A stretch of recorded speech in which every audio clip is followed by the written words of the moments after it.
3:30, and we might as well go ahead and get started. First off, I want to welcome all of you and thank you for coming to the first CHSS event of the spring semester.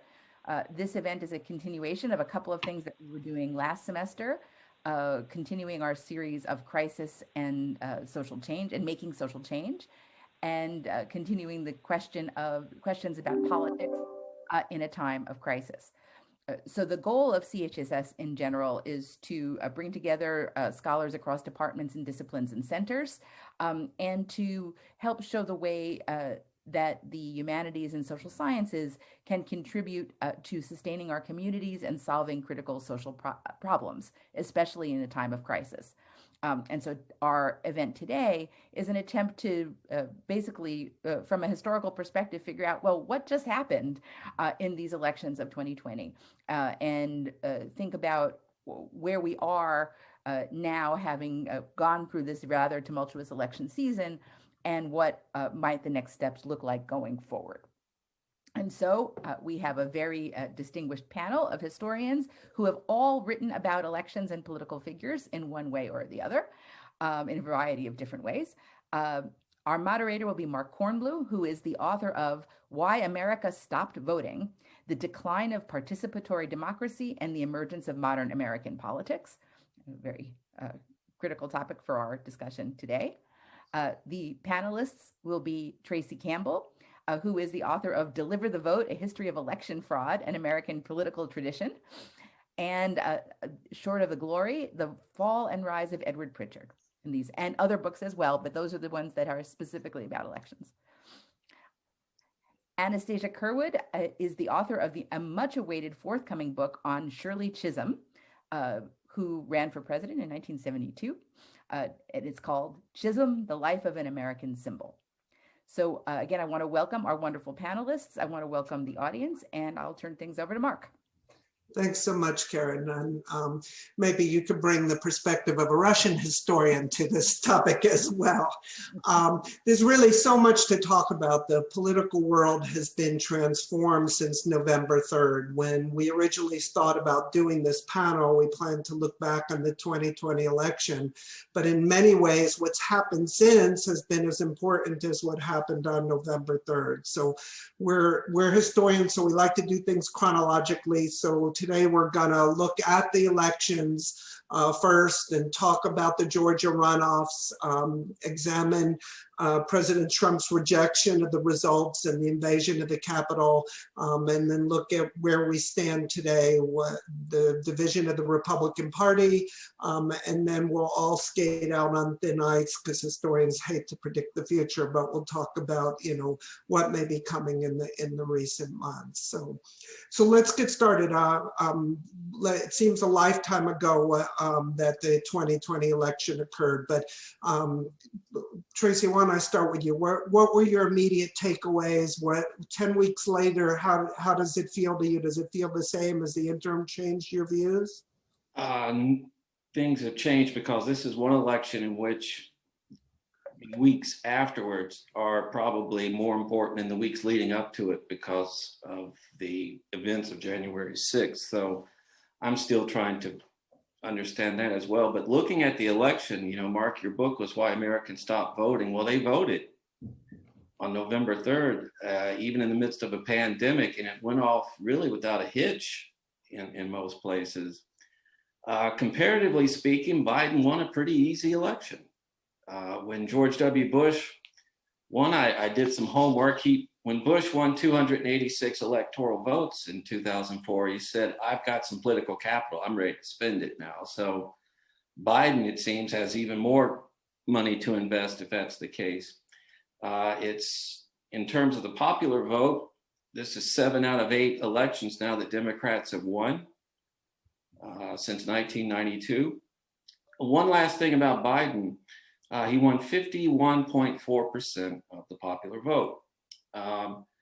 When Ronald Reagan won his landslide in 1980, he won 50.4%. The last president who won more against an incumbent was actually Franklin Roosevelt in 1932 when he beat Herbert Hoover it's kind of hard to beat an incumbent. It's only been done 10 times in American history. So this was a remarkable victory for Joe Biden.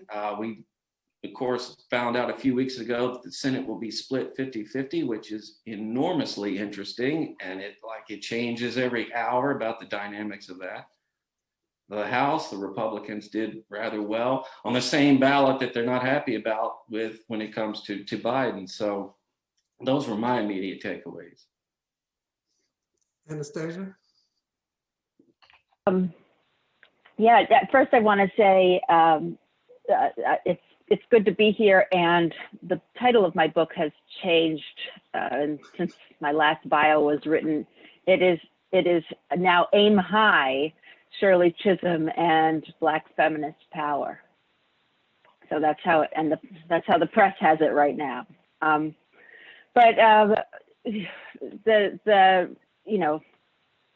right after that, the election was called in November. My immediate response was frankly relief and gratitude to voters, especially Black voters and first-time voters. I was delighted to see the first Black and South Asian woman in the White House. But I was also wary. I was wary about these intervening 10 weeks, which seems like a lifetime to me, and I think to many people, because I was quite wary about the prospects for a successful transition of power. Because of the anti-democratic actions that had occurred and the anti-democratic rhetoric that was occurring. In short, I feared that the incumbent would attempt a coup, like many Americans, and we were right. Well, so that's interesting. So, one of my big takeaways is I never imagined democracy was as shallow and at risk in this country as it was. So, I think that, I found it quite shocking to see how many political leaders would take expediency over evidence, over fact, and over democratic results. I think, Tracy, you said that what happened since November 3rd is just as important. Obviously, it's really important. But my other big takeaway from this is, damn, the presidency matters. I mean, democracy really works. I mean, if you look at all the things Biden has done in 1 week, this vote worked. This is a resounding success, even if it is much more shallow and precarious than we ever imagined it in ways. The presidency seems to have gained, has always been powerful, but, probably never more so than in recent years with Congress so deadlocked. And the president, makes policy and enforces policy now.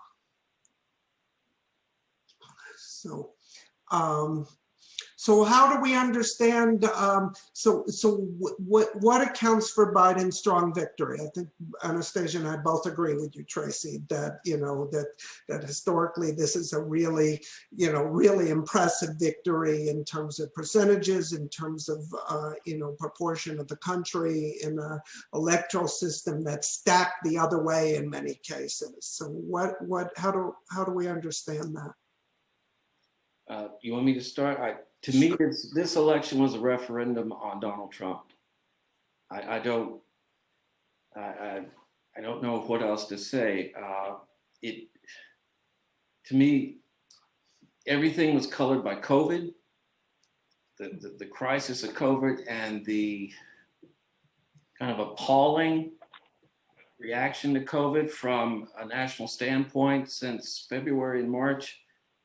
And so I didn't see it in any really other way than a referendum, really, on the sitting president who ran a really lackluster campaign, just, I don't know, thinking that it was in the bag. I don't know, but the groundwork for this was built in 2016 when he said it was rigged.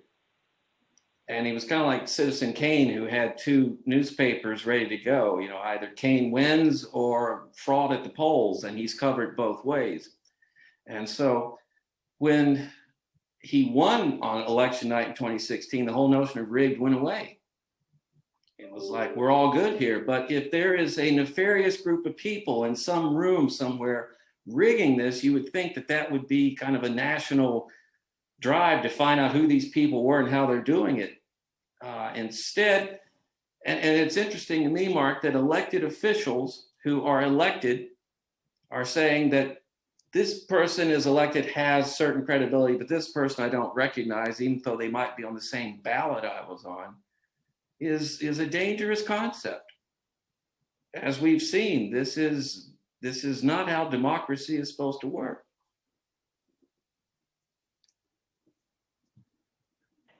Yeah, I agree with Tracy. I really do think it was a referendum on Trump, and COVID was absolutely the biggest part of that. I also, though, want to point out that even though there are large millions of Americans who feel that Trump had to go, that Biden's victory was by no means preordained or would naturally happen. So I understand Biden's strong victory as an achievement of organizing by national and local activists. Black voters in particular. I'm an African Americanist historian, and so I have seen this happen over the decades. This is no exception. That Black voters, also progressive voters, mobilized very strategically, and I think that the Democratic National Committee was not caught sleeping as badly as it had been earlier, and did not take anything for granted, especially in those key swing states, the formerly named Blue Wall that fell in 2016. And I do think that organizing was energized by people's treatment under Trump, the treatment of American citizens. I actually think about this in the sense that for the first time, many Americans experienced what it was like to live as a Black American. That is, to have imminent physical danger, no financial safety net, the threat of losing health care, the feeling of political disenfranchisement, and then last but certainly not least, the visible crimes and visible ethical violations done by the highest levels in presidential power, and the lack of consequences for those actions. That deeply resonates, especially for those who have experienced Jim Crow and its aftermath, the aftermath of slavery. That watching that kind of impunity and being unable to do anything about it is a very familiar experience for Black Americans. So a social science way to put this is to remind people that voting is both collective action and individual choice. And so Anastasia, you're focusing on the real hard work of collective action that went into this in Georgia and Arizona and Michigan and Wisconsin and Pennsylvania, that made a really big difference in those places. And probably fair to say that, the activism of the Cuban community and Venezuelan community in Florida turned Florida out for Trump as well. So that were mobilized around very different issues. So indeed, and we can talk about Florida's race in a few minutes. Yeah. So a referendum on Trump does that explain why the Democrats won what's clearly a very strong victory in the presidency, but lost ground in the House and didn't do as well in the Senate as they originally had hoped. Tracy, what do you think? Probably, but these districts are so gerrymandered now that they're so tilted in one way or the other. I don't think you can make that kind of statement about House races. The only national race we have is for president. And you kind of can see the larger picture there when it comes to local races. But, if I could get back to Georgia, where, Stacey Abrams is a genius. And I don't think people had their eye on Georgia, at least from various standpoints, but I didn't think it was a coincidence that Trump was focused on Georgia afterwards, because it has a long history of delegitimizing Black votes. So many Supreme Court cases about, one person, one vote usually originates from Georgia, which had this thing called a county unit system, so that you could get elected governor without winning the most votes, just rack up the most county units, so that would give rural voters and mostly white voters a lot more clout than, say, voters in Atlanta.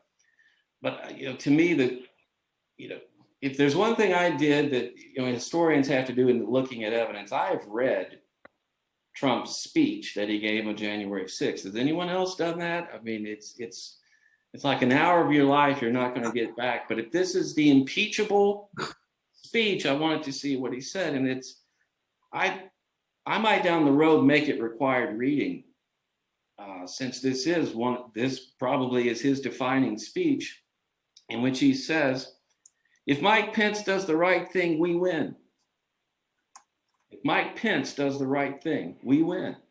I mean, think about the consequences of that. If he, according to Louis Gohmert, another House member who had filed suit, said if he's not some quote unquote glorified envelope opener, well, yeah, he kind of is really, but if that's the case, then what's the point of the vote of the Electoral College or any of this if the vice president can simply say we count these votes and not these other ones? And one last thing, just to give you an idea of how bizarre that speech was, but it's also telling. He says, and I quote, and I had Brian Kemp, who weighs 130 pounds. He said he played offensive line in football. I'm still don't know about that. So he goes off to talk about how Brian Kemp is small in stature. So apparently he's not, doesn't have the masculine qualities that's necessary to be a real leader, and that's essential to his speech that day on January 6th. So you told me to be the pessimist in this group early on, Mark. So that's why I bring up notions like we need to actually look at that speech and look at what was said to the Secretary of State of Georgia, in which, to me, that was the most telling one of all. It's not, let's find out what happened in Georgia. Let's see, about these nefarious groups. It's find me 11,341 more votes. Find me one more than they have. I get one more, I win, we close the door. And that is the most perfect example of what I call count till you win, that Boss Tweed wouldn't even have said, right? He might have done, but it wouldn't have done it. He didn't have to say it quite that openly. Find me just one more. And we know what find means. But since we're jumping ahead here, but one of the most interesting things that happened is none of these local officials in any of these states were willing to play ball, right? So, Georgian Republicans none of them would go along. They wouldn't go along in Michigan. They wouldn't go along in Wisconsin.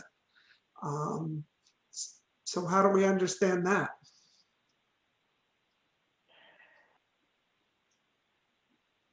I was going to talk about gerrymandering, but sure.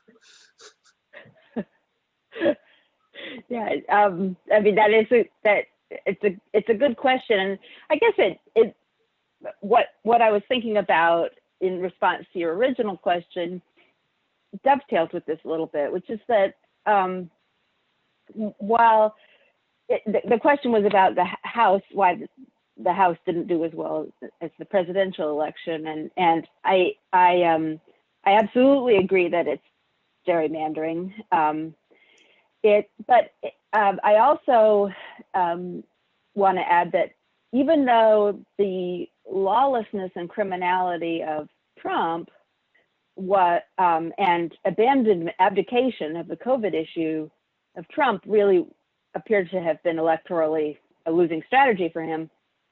The American voters might have repudiated him, but not the policies on the right and some of the policies of the far right that much of the GOP is still advocating for. So while we had it appears that not all of the GOP has endorsed Trump's behavior, but they still have the policy interests. And so some of them appear to have wanted to remain true to their policy and still be Republicans, but repudiate him. The other thing is that although Republican voter turnout is pretty amazing, that it was 2018 was an off year, and it was that election, that 2-year election after the presidential election, in which that party oftentimes loses seats, and Democratic people voting for Democrats have been incredibly energized for that election and for this election, this most recent election. But Republican voters turned out in droves in this election, and so some of those folks who had slid into the House didn't make it this time. Yeah. So we have a comment from an attendee that said, gerrymandering, suppose Democrats never did that. So Tracy is an expert on this, right? Both parties play with the rules all the time. But to my mind, one of the things that's been really striking is in the last decade, we've seen more and more moving around the rules to in undemocratic ways, right? So it's not just the very consciously ways to disqualify voters on one side and to redistrict people so that votes don't really count. Right. Yeah. We could play this game all day long about what have people done in the past, but what I meant by gerrymandering, I didn't necessarily think it was a negative comment. I thought it was simply a notion that we have districts that are really weighed in one way or the other, and they're not going to move that much is really the point. It's not that it's necessarily a good thing or a bad thing. It's kind of like the filibuster. It's where you stand and when you do the counting and where you stand on that issue. So I'm ready to move on if you are. Okay. So let's talk about the Georgia runoffs for a moment. So what accounts for the Democratic victories there, which were razor thin, and why does this matter so much for politics? Anastasia, you want to go first this time? Sure. Yeah. So my answer is a bit similar to the answer I gave to your initial question about how did Biden do this, and it's organizing, and in this case, very conspicuously, it's Black women's organizing. We should remember that behind Abrams, who rightfully is getting credit for this massive organizing effort in the state, that there are grassroots Black women and men, and in fact a multiracial coalition of organizing. So this is knowing the terrain, knowing the turf, and squeezing every vote possible out of that turf. I found it amazing that even after the presidential election, several 100,000 more voters were registered, and so that they could vote in the runoff election. That's knowing your turf and knowing your strategy. But this speaks to a larger issue about change being possible in the rest of the South. So one of a fond refrain of many progressives across the nation, particularly in the North and West, is that, well, why doesn't the South secede again? Or that bad state, whatever, Alabama, Kentucky, Florida, why they're holding back the rest of the country because they're presumed to be red. Well, what actually we have in the South is we have a enthusiastic Republican electorate, but we also have deep reserves of suppressed votes that tend to go Democratic. And so when those votes are tapped into, change is possible. And it suggests that change is possible for the rest of the South. Bringing more voters in was the answer. Tracy, you want to add anything? The little number crunching that I've read said that at least in Georgia, among Trump supporters, those who were likely to support him were less likely to vote in those runoff elections because they were believing the theories that things were rigged. And so that was one of the unintended consequences of his actions afterwards. And that's why I think a number of Republican leaders were telling him to back off because it was actually hurting the case. So that's one of the interesting things about looking at politics are those unintended consequences.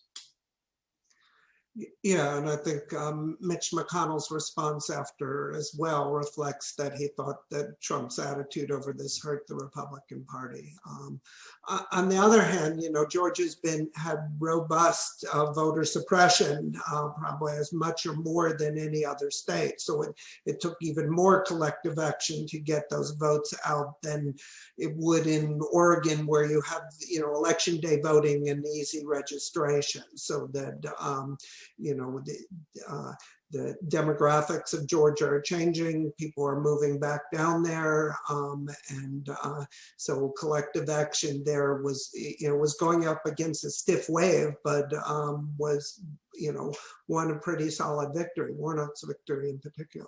But Warnock has to run next year, I believe, for the full term. So that's next year. That's going to be winding up here soon. So he's going to have to pull this off again, and we'll see what how the dynamics play out in Georgia for next year. Yeah.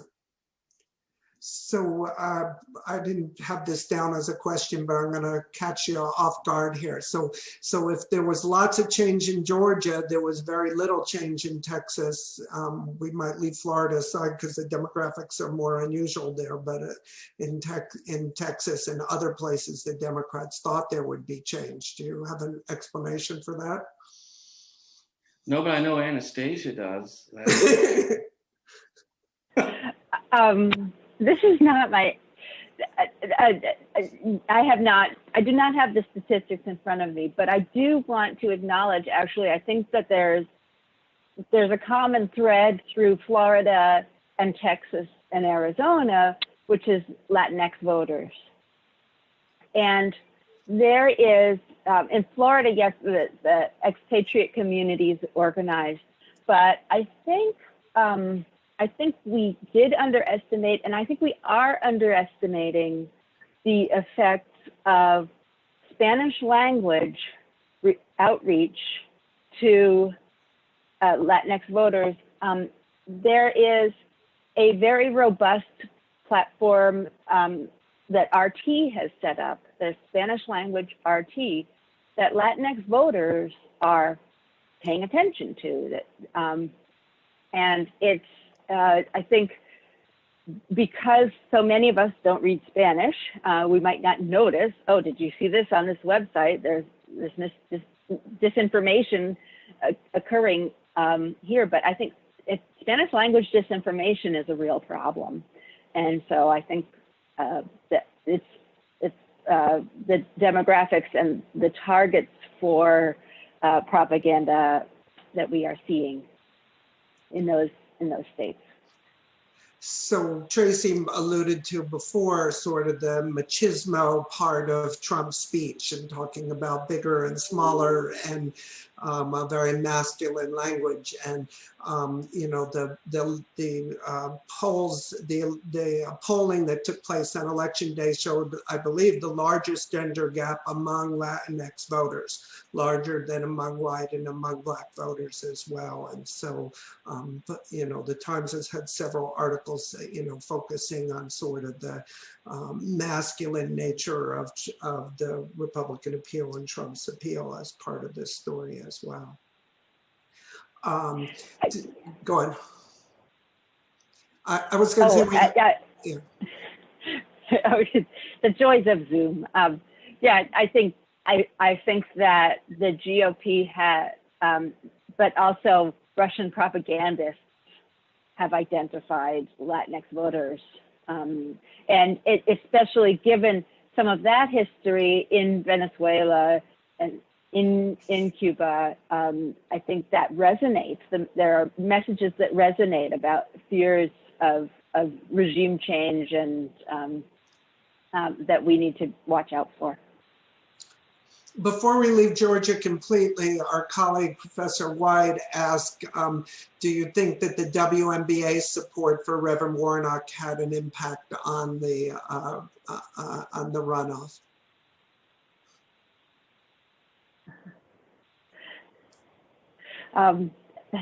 That's a great question. I think the person asking it is probably better equipped to answer it than I am.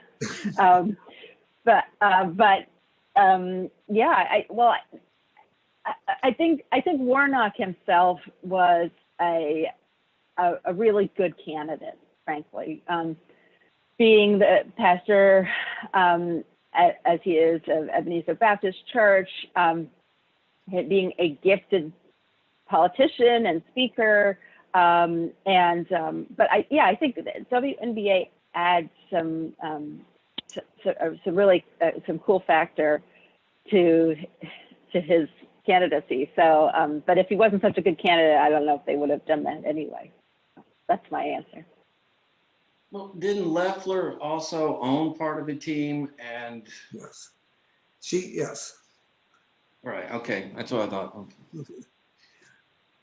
So I thought the Times had a long, fascinating article, was it last weekend, about the dog that showed up in Warnock's ads, and we did a lot of work on how hard the campaign worked to present him as less threatening, and you know what it takes to elect a Black man, you know, statewide in that way. And it turned out this dog, you know, was used in one commercial and was very, you know, then pulled, you know, really popular, and it was used repeatedly, and wasn't even his dog, but yet you know, it was a way to present him that made disinformation more difficult to the public.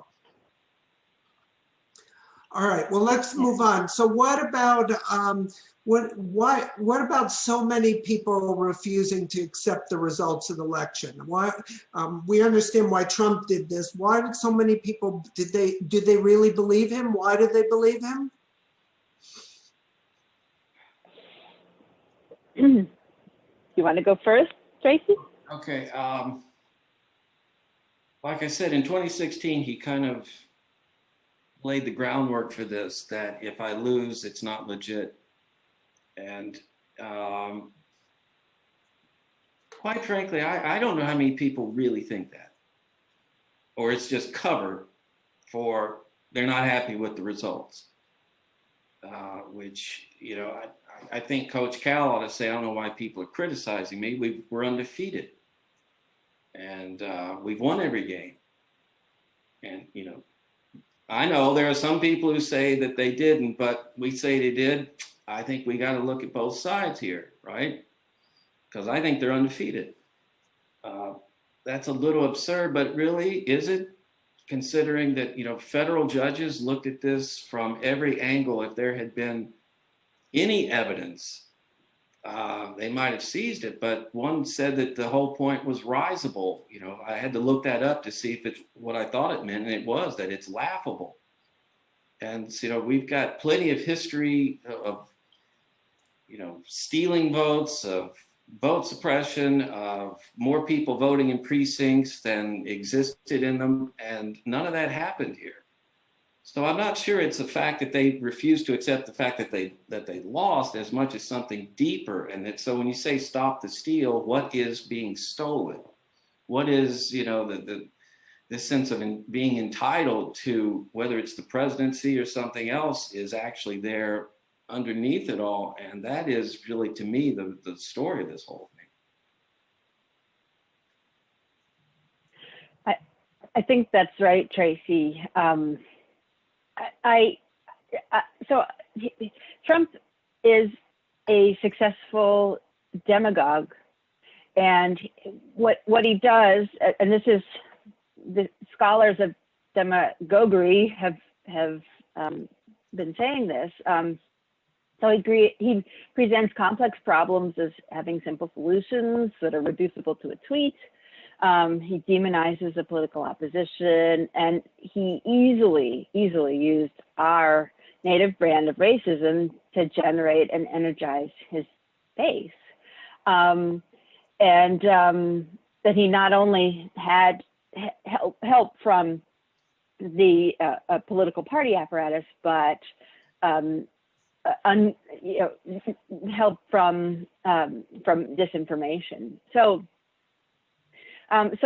he's a successful demagogue following the script for demagogues and authoritarians. And the problem is that once they rise to power, it's very difficult to get them out of power.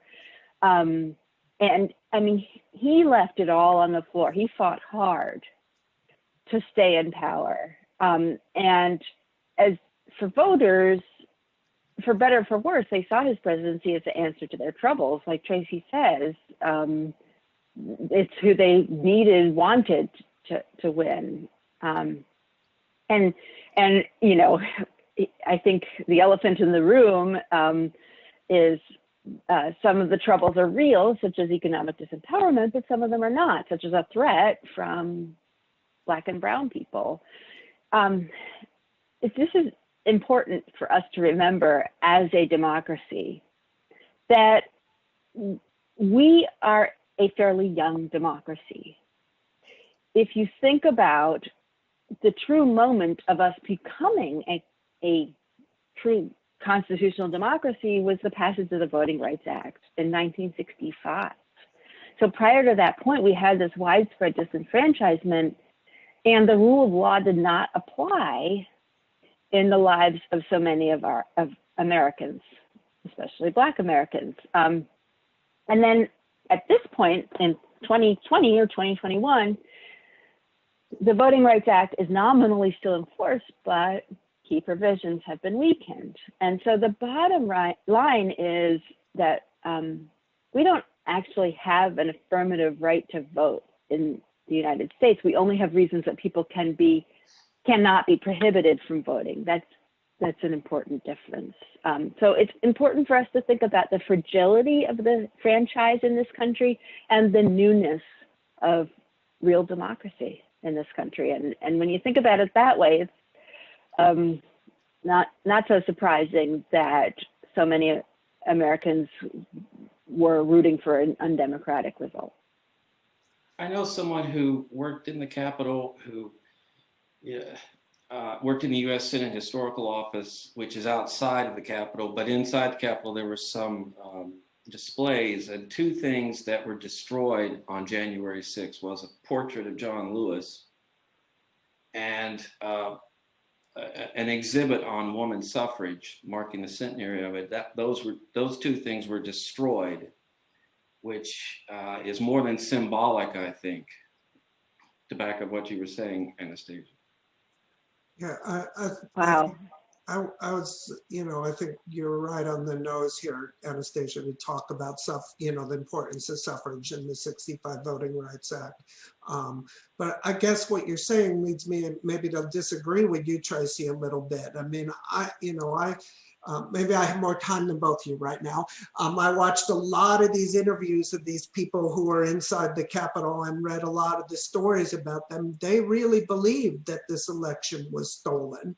And part of that is social media and media channels, and I want to talk about that in a minute. But the larger part of it is, these urban areas with people who are Black and brown are voting, and that's not right. They shouldn't take away the presidency from real Americans. And I think that in some sense there is a real underlying racism here that's, coded or very thinly coded in the story, and people really believe this. Well, I think we actually agree. I mean, do they really think that there are machines that have been coded to not count certain votes but others, or is it just? No, the language, right? So when they're saying the election's been stolen, it's the people who live in Detroit and Atlanta that they're afraid of, that shouldn't be, deciding who's our president. Because their votes are not legitimate. Yes. Right. Yeah. Not because they actually won, but somehow the ballot boxes were not found, or whatever the use was. I mean, it's nationwide, it's a 7 million vote margin. And for the vote to be stolen in the Electoral College, you need an unbelievable amount of coordination that nobody can detect in at least 3 states that aren't close to each other. Right, but what they're objecting to is that urban people, votes were counted and they shouldn't be determining who's our president. So it was all focused on, Detroit and on Atlanta. And, and to go back to 2016, where Trump talks about, millions, there were more than 2 million illegal votes in California. He really won California, right? So he's talking about, in the language he used in 2016. Right, Trump says he won the popular vote. So that's how you can take care of that. You don't expand your constituency. You don't build on your coalition. You don't think, how can I reach more people? You just make it up. That's usually not a path to success. So there was a question in the chat here that Anastasia said we're a young democracy, and the reason is because people were not. Democracy means involves voting rights, and until 1965 we did not have those rights.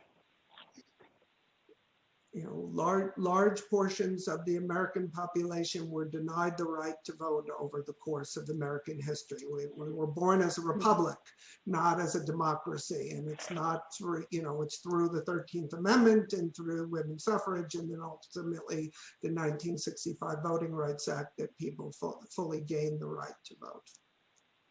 So let's move on and talk a little bit about social media and the press and the economics that underlies this. This is relatively new. Tracy might say it's not new because the press in the 19th century was very partisan, but this is a shift from the post-war American years of a more impartial press to this fractioning of the press, right? And the ability and social media to avoid the press altogether. So how does this feed into Trumpism? What do you think about this? What are your views on this?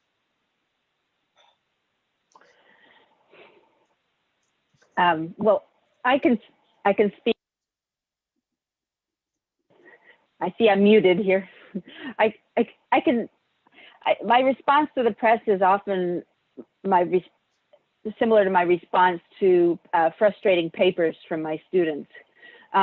There are some bad habits of communication in the press, in the mainstream press, that I think we need to take a look at.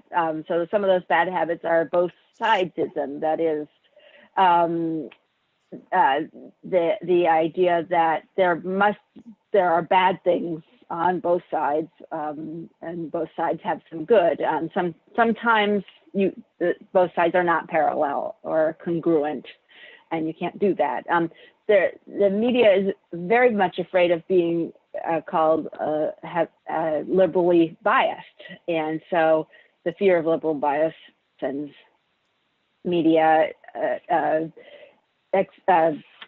executives to perhaps overcorrect the other way.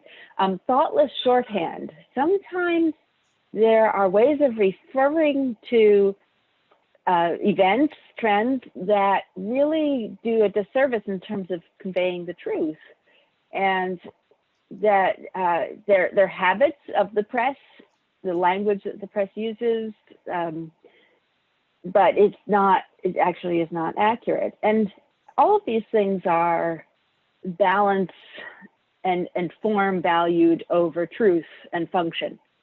So the truth should be the object of the press, and not balance. And I have to be very careful to say that this is not all of the press. And I think there's been a learning curve, and these things have gotten better. But these are some of the entrenched habits of the field that we're really dealing with. As for social media, we have, especially on Facebook, these famous algorithms that privilege outrage.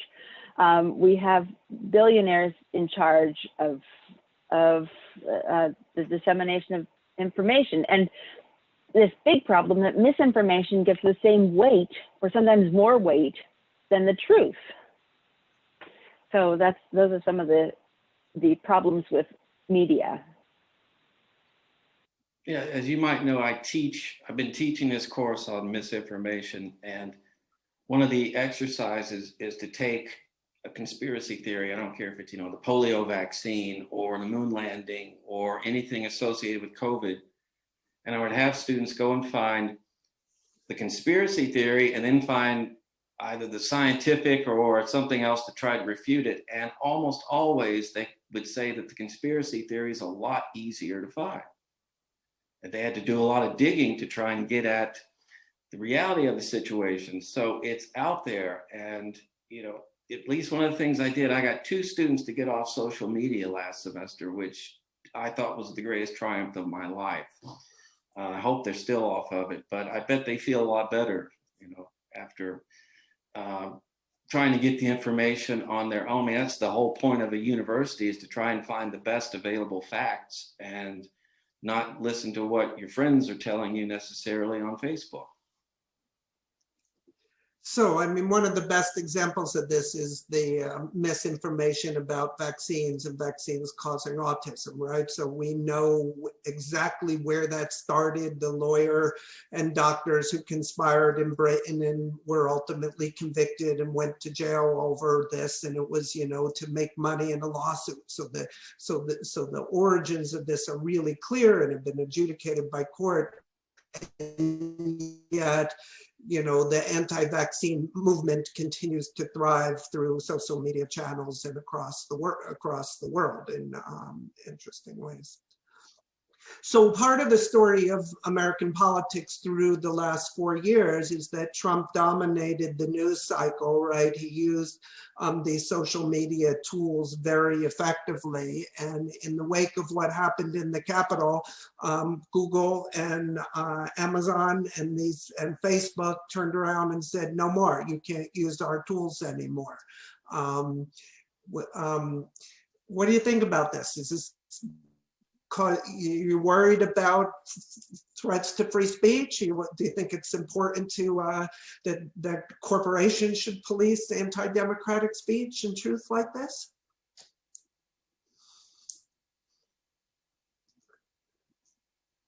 Go ahead, Anastasia. No, it's somewhat terrifying that corporations have this much power. In fact, in the abdication of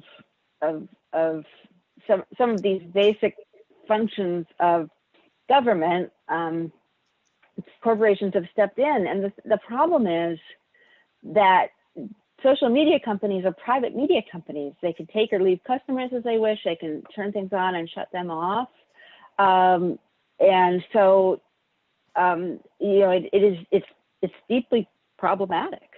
I don't want our communications to be tied up in with a corporation that has a profit motive over the function of the corporation.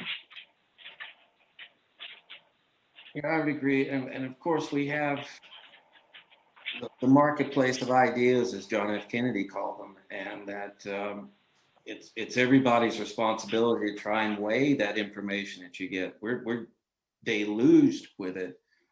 I know we're not supposed to be predicting the future. I doubt if those prohibitions are going to last that much longer from these places, or folks will find new outlets in one way or another. But I think it's the legal, the worries about legal consequences that has suddenly now entered into the situation. Now, I forgot the name of the voting company that has sued Giuliani and Sidney Powell. Now there are possibly some consequences for just saying whatever you want. Well, you know, I like what you said, Anastasia, you know, there's sort of an abdication of political leadership here, right? So we've had a part of the story of not just the last 4 years, but, you know, the last 10 years has been a Congress that has not been a Congress at all and has passed extraordinary little amount of legislation and hasn't dealt with challenges. I mean, for Tracy and I, at least in our generation, growing up in post-war America, you know, there was a fairness doctrine, right? Congress legislated how media dealt with this through the political system, and there were courts then that you could be adjudicated under this, right? And so the fairness doctrine was repealed, and this is not, you know, there's been no court rulings in this area whatsoever. So I think this is, you know, for a functioning democracy, Congress has to work here and has to deal with this and set some rules on legality of speech and hold people accountable. All right, let's talk a little bit about probably the two biggest issues that were out there in the election, because I think they affect, you know, the outcome and where we're going. So let's do the pandemic first. So the pandemic obviously posed an unprecedented challenge to democratic government, but you know, we did it worse than anybody else in the world, and there's a striking failure. How do we understand this? How does, you know, a democracy that, you know, we've championed for so long as the way to make government work, you know, turn out to be so ineffective and so unable to deal with this big health crisis? I could start. I mean, I remember we talked about this last summer. And we talked about the fact that leadership matters. You need a coherent message, a national message that says, one, we have a problem. Two, here's what we can do. Three, there's a sense of empathy. The Wall Street Journal, which endorsed Trump later on, said, you know, if he'd just shown a little bit of empathy, if he had talked about masks back in February and March, he would have won. Well, yeah, if he had been someone that he's not, yeah, he could have won. It's going to be hard for historians when they get to this to try and get their arms around the appalling reaction to this pandemic at so many levels that, you know, I read today, you know, our flight attendants are just scared to death because they're not wearing their masks. They don't feel like they have to. And so there has been a breakdown. There is no doubt. And so that, you know, one of the great what ifs would have been, had the pandemic been controlled back in February, we hadn't had it, how would the election have turned out? I have a feeling Trump might have been reelected if it hadn't been for the pandemic, quite frankly. I have no evidence for it, but that's just my gut feeling. I suspect the same thing, that really what it took the pandemic to show as many Americans as needed to vote, that Trump was not equipped to hold the office of the presidency. And I will say that the pandemic was my fear in 2016. So I was among those who was listening, not just to, not just talking about Trump as a sort of a character, but the anti-democratic impulses in his speech, and the, again, abdication of the national welfare really concerns me. And I think pandemic is what I was thinking would be Trump's nuclear moment. That is a moment of annihilation of a large segment of our population. And, I feared some repression, I feared some poverty, but it was the widespread death of a large number of Americans that I was very concerned about when he was elected, and which we have gotten, unfortunately. So that I think, unfortunately, more Americans have seen for themselves the consequences of that lack of leadership. So, I mean, I think it's important to recognize that, this has been an issue that it's not easy for any leader to solve, right? So even the countries that did the best had really, couldn't get rid of this and couldn't solve it by themselves. But say the contrast to Germany, Angela Merkel stepped down yesterday, and they've gone back and forth, but you see a functioning political system there in a way that our political system didn't function. Now, maybe this is, all fault of Trump, but I think a lot of, Congress didn't work either. The judicial system didn't work either, right? So we have judges ruling that you can't impose mass. There's sort of a political stalemate here that made this country, particularly badly prepared to deal with this. And we've, by percentage of the population, we've done the worst of anywhere in the world, and you never would have expected that. I mean, this is this political legacy that we have from before the Civil War. We have a very difficult political reality, which is that racism can derail good government at any time. And so I think that if we don't have that long here, this is the conclusion that you might come to after a semester of me explaining Black history since 1865. But unfortunately what we have is the lack of democracy and the lack of political will for public welfare, and it has deep roots in racism. When an electorate can be so easily swayed by fears about their own fate, vis-a-vis those of people seen as the other, that is very unstable stand in which to root a democracy. Yeah, so that's a good. Go ahead, Tracy. Ronald Reagan said, what was it, the 9 scariest words in the English language are something like, I'm from the government and I'm here to help. And that got a lot of good laughs back in the day. But since February, I don't think we've been saying that. We need government to work. We needed, who is who's taking their stimulus checks outside and burning them because we don't want government help? Or, it would have been great to have had someone just say, look, here's a mask. Here's how we're going to wear it. That's going to be your patriotic thing. That's what you can do.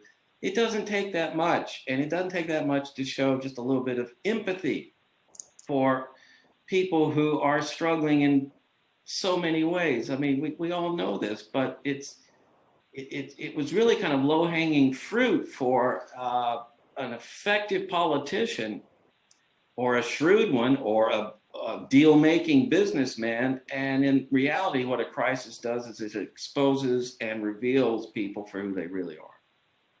Yeah, but I think you're also saying we've seen a decline in Americans' faith of the positive role that government can play, right? So if you go back to the New Deal and into the 1960s, there was a belief in government can make life better, and the concerted attack on that view for the last half century has come with a cost.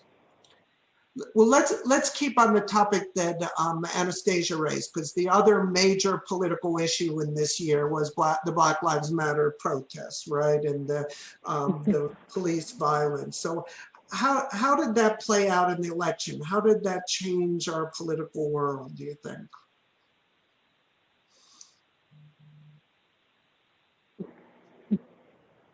Well, I'll go first since I keep asking you and going last. I actually would emphasize what Anastasia said. I was trying to write it down, that racism can derail good government in this country. And I think that a lot of what got pointed out, that a lot of people woke up this summer to realize the depth and extent of racism and the violence that was portrayed on people who are Black and brown, and that I think has changed a lot of things.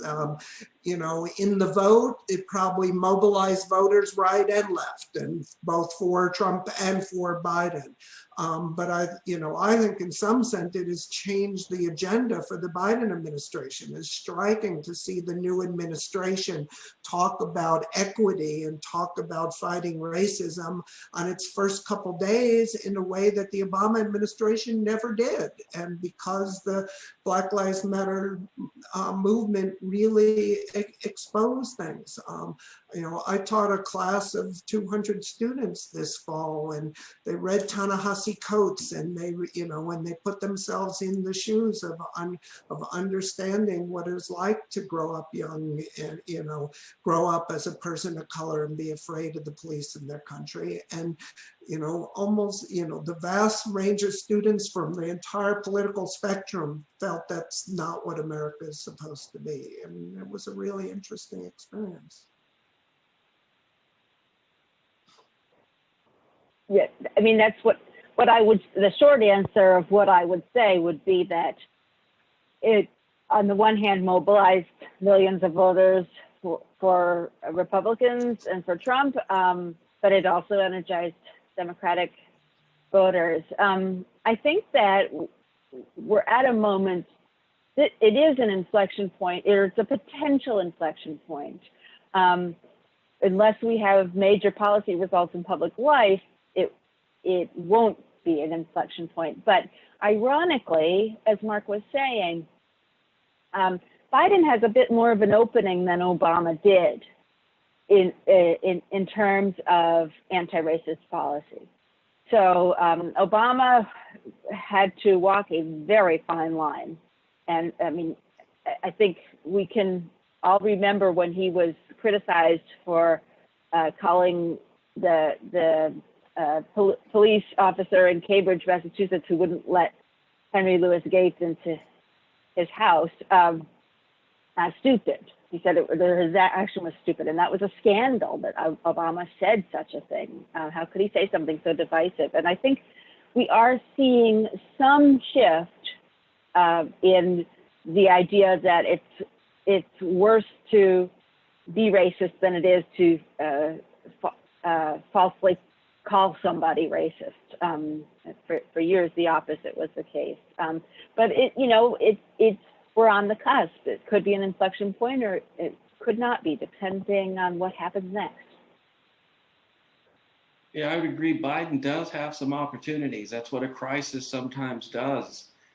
And he's got a narrow window, but I tried to track this down. I think he is among the first, or if not the first, to use the actual term white supremacy, which angered some people. But you've got to kind of be blind not to see the reactions to peaceful protesters and to the insurrectionists and the differing reactions to that. I was struck by the way that peaceful protesters the day before the election in Alamance County, North Carolina, and nobody's talking about the vote in North Carolina and the means by which that was obtained, but some peaceful protesters were pepper sprayed, including a 6-year-old kid. The day before the election, they weren't armed. They weren't trying to storm the gates of the city hall, but they were. You should look at the photographs of these menacing people over them, and the clear message was there. And so you got to kind of be blind to the different reactions to this that have struck a lot of people who otherwise might have just ignored it or been living in denial. And that's a powerful concept as well. Yeah. So we've been going over an hour here. What historians make bad prognosticators. We leave that to the political scientists on another floor in our building. Nonetheless, where do we go from here? Where does this leave the country? What do you expect to happen with the Biden administration? What happens with Trumpism and the Republican Party moving forward? Any predictions we can hold you to the next time Karen wants to organize a panel?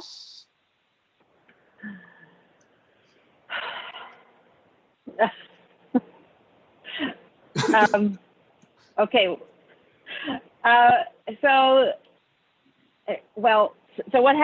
What needs to happen? Biden is, I think, going to go big or go home. I am thinking that this is, in terms of, what we've already seen, as we're speaking, I think he's signing some executive orders that have to do with racial justice. So I'll just go out there and say that. But I'm also going to warn that we're not out of danger. And so I also predict that in seeing that Americans might withdraw from their concerns and vigilance about democracy and think that it might be getting taken care of. And so I see some more narrow contests in our future. Okay, I'll actually try a few predictions, okay? So you can laugh at them here in the next few days. I don't think Trump is going to be convicted in the impeachment trial, but as historians, we know that there are unintended consequences, and that might not be a good thing for Trumpism. Because I remember, listen to me, Mark. I remember back when Nixon was pardoned by Gerald Ford. Even among his supporters, at least the ones I knew, there was a sense he got away with it, while a lot of his aides and assistants went to jail. And so if we start seeing throughout the spring and summer a number of people who participated in that insurrection sentenced to long federal sentences, and Trump is playing golf, that might not play well for Trumpism in looking at 2022. How's that for a prediction? Pretty good. Yeah. So I think leadership matters too, and I think that the presidency matters, and having a majority, even if it's a 50-50 Senate with the vice president voting, presents the opportunity for leadership to make a difference here. And so a big coronavirus relief bill, I think we'll get through Congress one way or another, and that can make a real difference in the politics here. Well, I want to give you each a chance for some final words. You know, we grow up in a system that talks about checks and balances. It's been very interesting to think about, you know, what stopped this insurrection. It seems to me, you know, we talk about three branches of government: Congress, the judiciary, and the presidency. In fact, Congress and the judiciary didn't do much to stop the danger that was going on in this country. But we did see some commitment to our institutions in other places. The military said no. They said no back when Trump tried to use them in the past, in the summer, and he was, you know, and that they remain committed to the democratic institutions. And ironically, the career civil servants in America said no, right? So the deep state, which Trump complained about, actually stood up for process. And that's, you know, the story of what happened in the, with the, you know, Attorney General and Trump trying to get the overturned the election results, and everybody in the justice, you know, all the civil servants in the Justice Department threatening to resign, and he backed off from it. So there was sort of, seemed to me, there was more commitment in the what are often seen as the less political branches of government to democracy than we saw it in among elected officials and judges who are appointed by elected officials.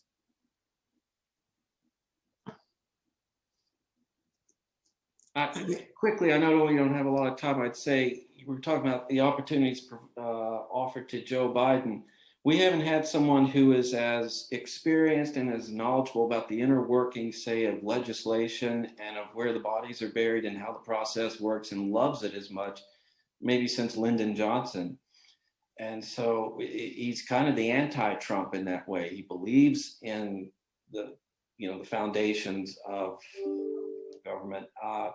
If I'm going to do another prediction, I'd say I don't think the filibuster is going to go away. You know, and so it's going to be fascinating to see this 50-50 split as long as it lasts, but it actually gives each senator maybe even a little more power, that if there's something in a particular bill they don't like, they're willing to cross the aisle, that it could give them even more clout. So that's where we're going to be seeing here in the next few months. I can make an easy prediction, which is that there will be lots of discussion and disagreement within the Republican Party. That's easy because it's already happening. And there was a question earlier about Portman's retirement and some of these not very old, comparatively not very old senators retiring, and I think this has to do with their sense of the future of the party. I do think that there is a serious power struggle within the party right now. That it will be interesting to see how it plays out. Of course, I'm not going to predict how it is going to play out, because that would be making a real prediction, and I'm not going to do that. Well, I think that, you know, if you go back to Tracy's point about what was the high water mark of Republican votes for president, you know, if the high water mark was 48%, you know, even if you have a small split in the party, the potential is there for a major shift in electoral realignment.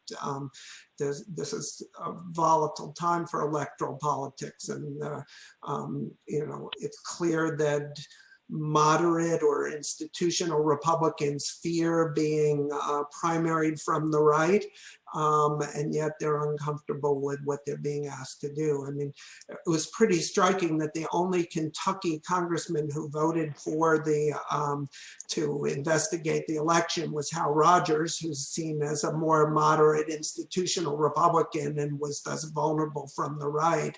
And whereas, you know, someone like Andy Barr, who's not going to be primaried from the right, did not vote to do that. So it's the Republican Party is in some really serious challenges right now.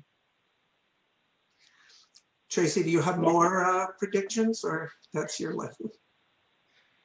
Well, I don't think there will be a third party. I saw that there was discussions of Trump trying to form a third party.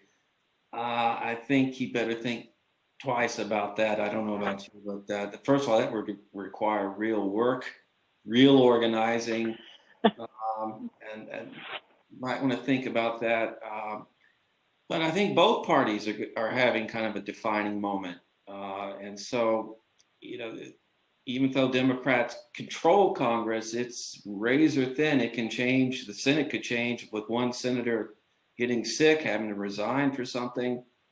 I also think, okay, I'll give you one more prediction. I think Biden is going to have a Supreme Court nomination to make soon.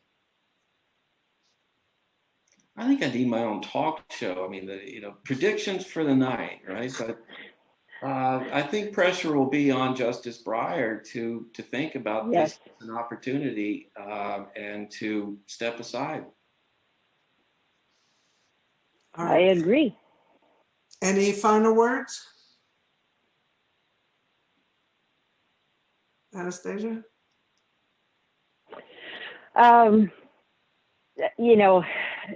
I don't know about any more predictions, but I do have some words of wisdom, which is that, just as racism can derail democracy, anti-racism can help democracy. And, listening to Black people and Black Americans listening to Black people would have perhaps not had us get into the situation with COVID and this crisis of government legitimacy and foreign interference and criminality. If we had listened to Black people, we might not be in this situation. And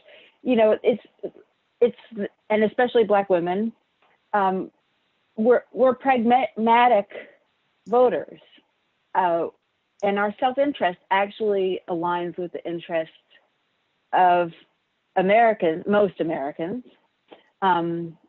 because we believe that democracy really is a path to self-determination.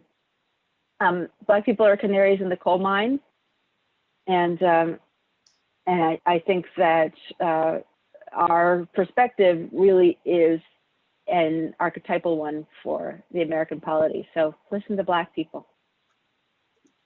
So I would really agree with that. I mean, you always think back to the 1920s. You see immigration restriction and a resumption of white supremacy at a moment when American population had really changed forever because of immigration. And what America today is America's going to become a more diverse country every year moving forward.